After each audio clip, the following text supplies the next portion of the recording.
Today I'm going to teach you how to make a meatloaf recipe that my family enjoys. I've made a few variations to the original recipe, but it's pretty much the basic one, and I'll be giving that to you as we go. The oven's already been preheated at 350 degrees, so it's ready whenever we finish with the loaves.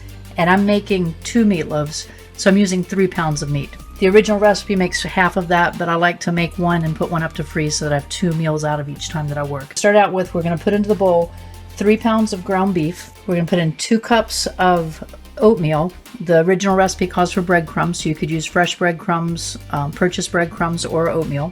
1 medium onion that's been chopped, 2 eggs, 3 teaspoons of salt, and a ½ teaspoon of pepper. And then I'm going to add 1 8-ounce can of tomato sauce.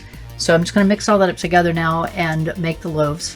And you'll notice that I'm wearing rubber gloves because I just like to get my hands into the meat, and that keeps it from spreading any germs anywhere, so I can just work with it and then throw away the gloves.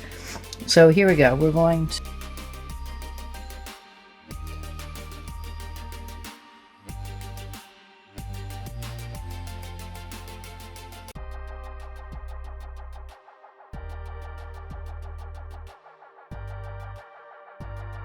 So I almost have it completely mixed in, but to add in the tomato sauce, so that's going to go in next.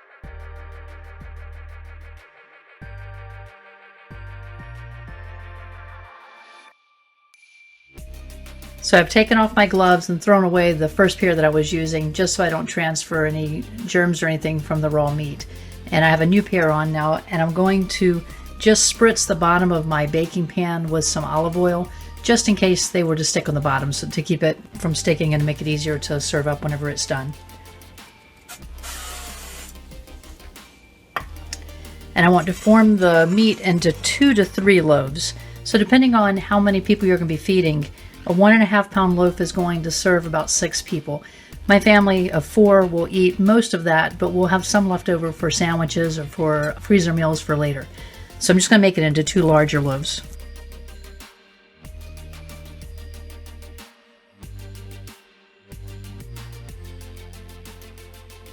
Now be sure anytime that you're working with raw meat that you keep everything safe around it.